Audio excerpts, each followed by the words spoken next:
Diagrama de sequência.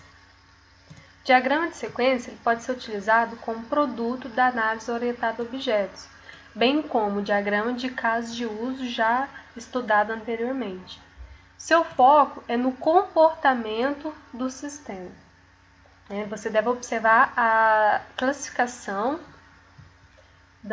dos diagramas da linguagem UML, já estudados em outro vídeo. Então, os diagramas se dividem em diagramas estruturais, diagramas de estrutura e diagramas de comportamento.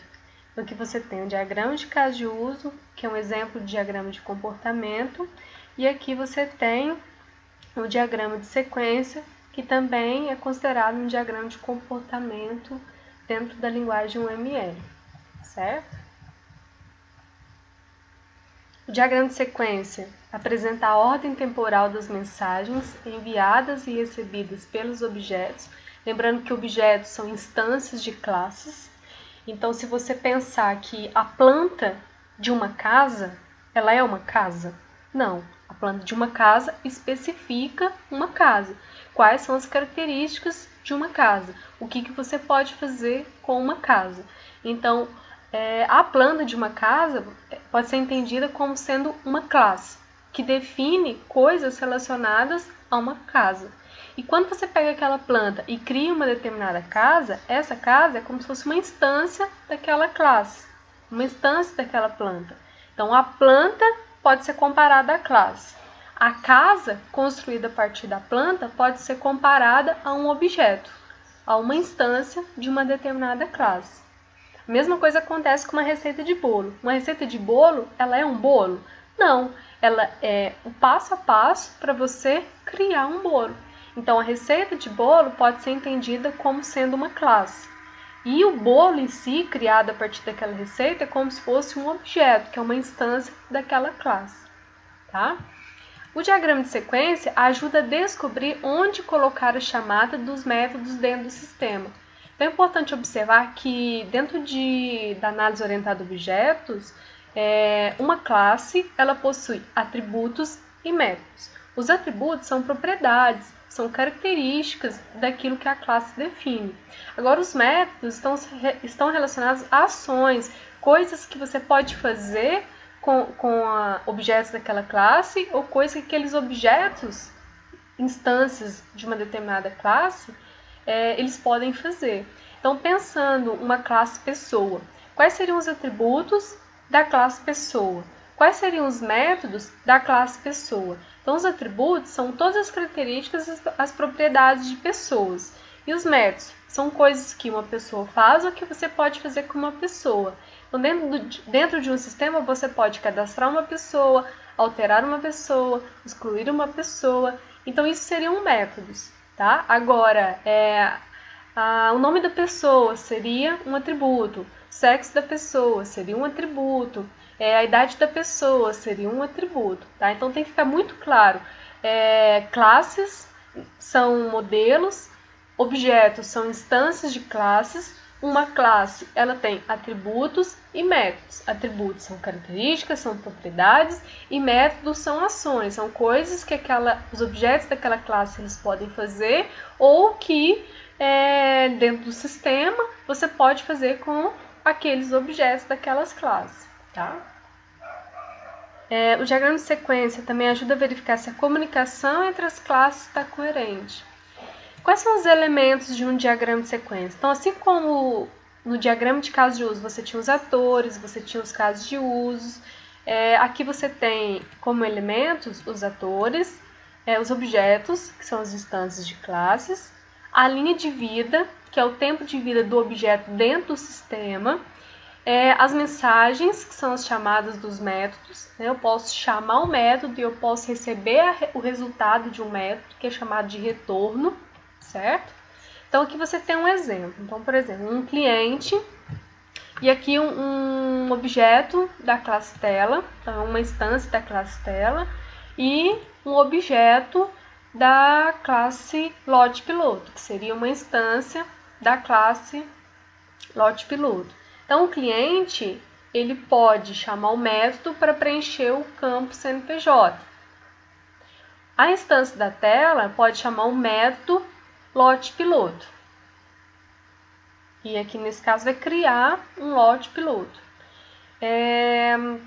Esse lote piloto, ele pode chamar, né, o objeto tela, ou então ele pode devolver alguma coisa para a classe tela. Então, aqui você tem o ator cliente, um objeto da classe tela, objeto da classe lote piloto, e aqui os relacionamentos entre eles. Uma vez que esses relacionamentos eles são focados na chamada dos métodos e no retorno dos métodos. Tá? E o diagrama de classe? O diagrama de classe, assim como o diagrama de sequência, também pode ser utilizado como produto da análise orientada a objetos. Então, imagina que eu realizei uma análise, a análise que eu utilizei ela foi orientada a objetos, e o produto dessa análise orientada a objetos pode ser o diagrama de caso de uso, pode ser o diagrama de sequência, ou pode ser o diagrama de classe. Voltando na classificação da linguagem UML, você tem que o diagrama de classe, ele está bem aqui, ó, diagrama de classe. Então, ele é um tipo de diagrama de estrutura, certo? Então, o diagrama de classes, aqui você tem a apresentação de uma classe. Então, como eu tinha dito antes, uma classe ela é um modelo, tá? E dentro da orientação a objeto, por exemplo, Java é uma linguagem orientada a objetos. O PHP, você pode trabalhar com ele da forma estruturada ou você pode trabalhar com ele da forma orientada a objetos.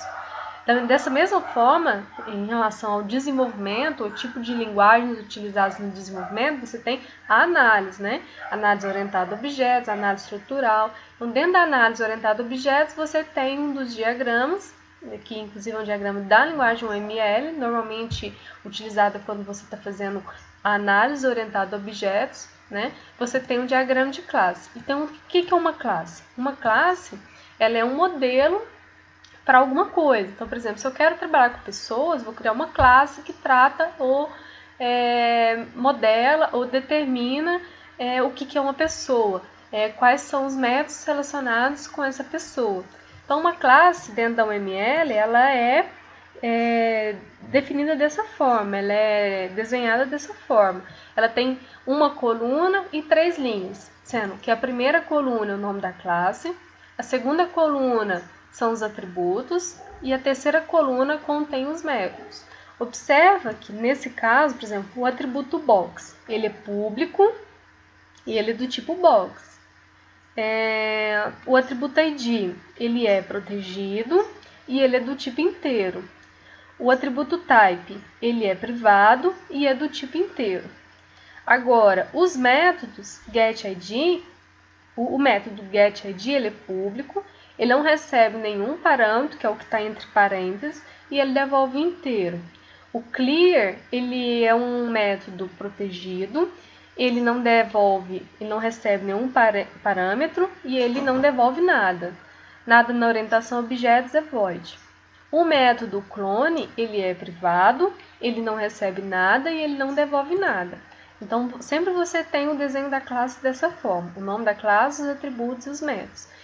E tudo que está antes dos atributos ou dos métodos é acessibilidade, né? Então, o mais significa que o atributo o método dele é público, ou seja, ele pode ser utilizado em todas as partes do sistema. Se ele é protegido, ele vai poder ser utilizado apenas dentro das classes que estão no mesmo pacote. Um pacote é como se fosse uma classe que organiza as classes, tá? E se um atributo ou um método é privado, ele só vale ali dentro da própria classe. Então, isso é o que a gente chama de acessibilidade dos atributos e métodos. E o relacionamento entre classes? Existem diversos tipos de relacionamentos. Eu trouxe 2 para vocês, que é a associação e a generalização. Então, a associação ela é muito simples. Aqui uma associação entre a classe proprietário e a classe lote, certo? Se você fosse implementar esse diagrama através de uma linguagem orientada a objetos, o que você tem? Você tem que, dentro um objeto da classe lote, ele vai para dentro da classe proprietário. Então, você tem que a classe proprietária, ela tem dois atributos, o nome, conforme está especificado aqui na classe proprietário, e ela tem, aqui no caso, um vetor de objetos do tipo lote. Então, um vetor de objetos da classe lote. Então, é como se os objetos da classe lote eles fossem para dentro da classe proprietária. Tá? Então, esse aqui é um exemplo. Aqui aconteceu o vice-versa, né? A classe lote ela recebeu objetos da classe proprietária. Tá? Então, esse aqui é um exemplo bem simples de associação. Basicamente, a grosso modo, é como se um objeto ele fosse para dentro de outra classe. Tá? Aí você tem um relacionamento tipo associação. A generalização, que vocês já viram em outra parte das explicações, é quando você tem uma classe que é uma classe genérica, uma classe que é generalização de outras. E aqui essa classe que ela é genérica, ela é chamada de superclasse. As classes filhas, ou seja, as classes que herdam da classe genérica, elas são chamadas de subclasse. Então, aqui nesse caso, o T-line e o T-point é como se fossem subclasses da classe TE-geometry. Tá? Então, T-line e T-point são especificações. E a classe geometria, ela é uma generalização dessas outras classes. Tá? Existem outros relacionamentos entre classes, mas eles não serão abordados nesse conteúdo.